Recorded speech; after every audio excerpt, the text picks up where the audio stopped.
Hello, everyone. Welcome back to the Gratitude Incarnate podcast. I'm your host, Amanda Rose, and this is the Daily Divine Download. And you guys, I have a special one for you today. So I want to talk to you about decision making, worry, fear, and how we can keep our focus on gratitude. This is how we live with less regret. So ask yourself some questions when you want to make decisions, okay? First question, is this necessary? If the answer is yes, then just do it now, okay? That's the best advice I can give you. If it's necessary, then just do it now, okay? If it's not necessary, if the answer is no, ask yourself, is it fun or is it boring? For me, this is important because if it is boring, I'm probably not going to follow through with it. Okay? Second question. Ask yourself, is your answer coming from a place of fear or a place of love? If it isn't necessary and it scares you, ask yourself why. Okay? You can journal on some of these topics. How could you improve if you face this fear? What would it look like after you face this fear? And are you afraid of the action or the consequence? Okay? So that's some things to ask yourself if you feel like the answer is coming from a place of fear. If you feel like the answer is coming from a place of love, then do it now, okay? When we come from a place of love, we don't have to hesitate, okay? Because we know that that's going to work out for the best, even if it doesn't seem like it at first. Okay, and when we have these feelings of fear come up, this is when we must take a deeper dive and ask why. Learn to go beyond the fear. To me, fear is like a curtain, sort of like in the movie The Wizard of Oz. You see, in the movie, Dorothy is this very simple girl from Kansas. She's starting to see her world differently. And she has a dispute with a neighbor and her family over her dog. Obviously, at this point in her life, her dog means everything to her because she decides to run away. She had some bad timing, though, because a storm was coming. And in the movie, even though Dorothy runs away, she makes it back to the house right before the storm hits, and a tornado lifts Dorothy's house up off of the ground with Dorothy inside and whisks her off into a whole new world. In Dorothy's old world, everything was black and white. This new world is full of color and magical beings that she never knew existed. Although this new world is wonderful, Dorothy instantly regrets her decision to run away and has a deep longing to just return home. Many circumstances arise on her quest to find a way to return home. She meets others who accompany her on this journey as well. She meets a scarecrow who desires a brain, a tin man who wants his heart back, and a lion who longs to be courageous. They hear that they may be able to send Dorothy and her dog, by the way, I forgot to mention her dog Toto is along for the trip too, and they find out that they may be able to go to the wizard to get a brain, a heart, and courage, and to send Dorothy back home. So on their journey, they encounter many obstacles. When Dorothy lands in this new world, which is called Oz, her house landed on a wicked witch. The witch was wearing magical ruby red slippers. Dorothy then inherits the shoes because she unintentionally killed the witch. The shoes will help her get home because they have powerful magic that allows the person wearing the shoes to go where they desire just by clicking the heels together and focusing on where they want to go. She figures this out at the end, but it's like we talked about yesterday. If everything was perfect, this would be the end of the story.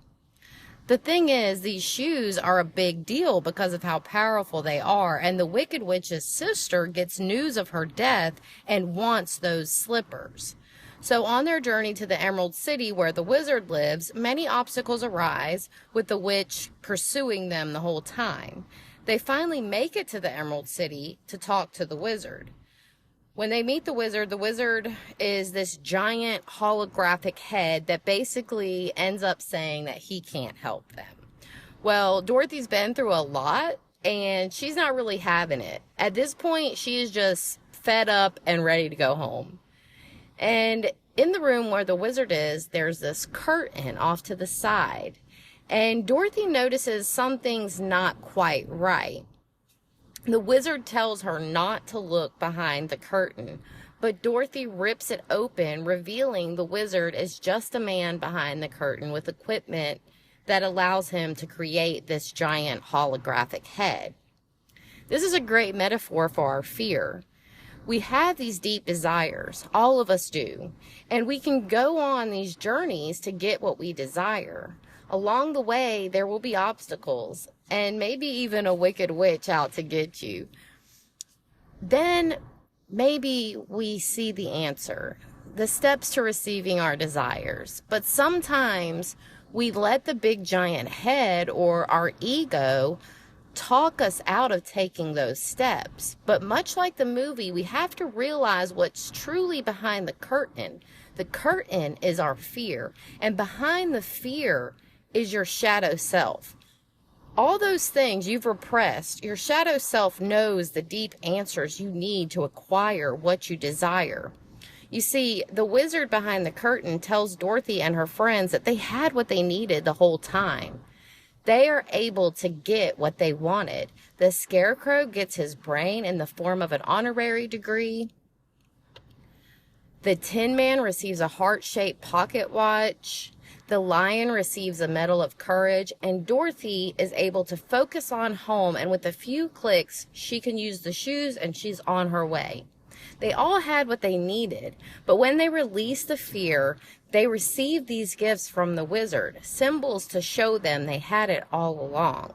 See, what we need is with us all along. We just have to decide if we will let the fear stop us or not. Pull back the curtain.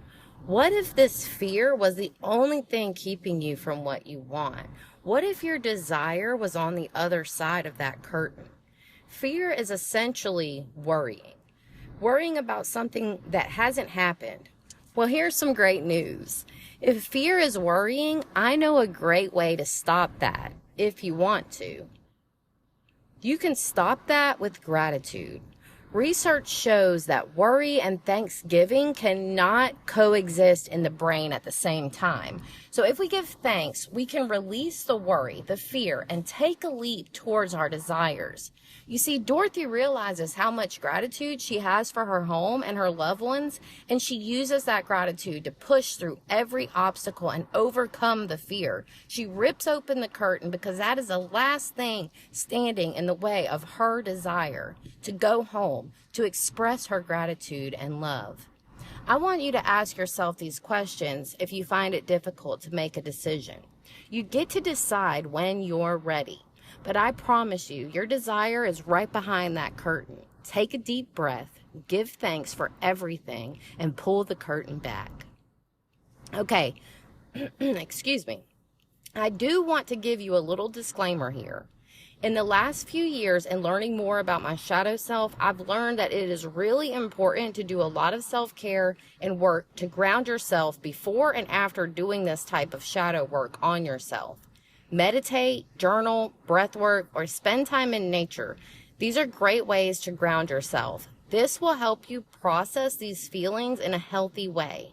This prevents any unwanted side effects from doing this type of work. You're bringing up a lot that you have repressed and avoided, and grounding yourself is a part of the process of healing. I'm going to put some links in the show notes. You guys, I always want to encourage you to go and fact check this stuff. Do your own research too. I am always so happy and grateful to be on this journey with you, but it is your journey. I think a certain level of skepticism is always healthy. So check this stuff out for yourself. Don't just take my word for it. I feel incredibly privileged to share these messages with you. It's truly divine. You know, I am so grateful for you hitting play today. If you have any questions or feedback, let me know. Message me on Instagram at Abundance Architect. Have a grateful day, and I'll talk to you tomorrow.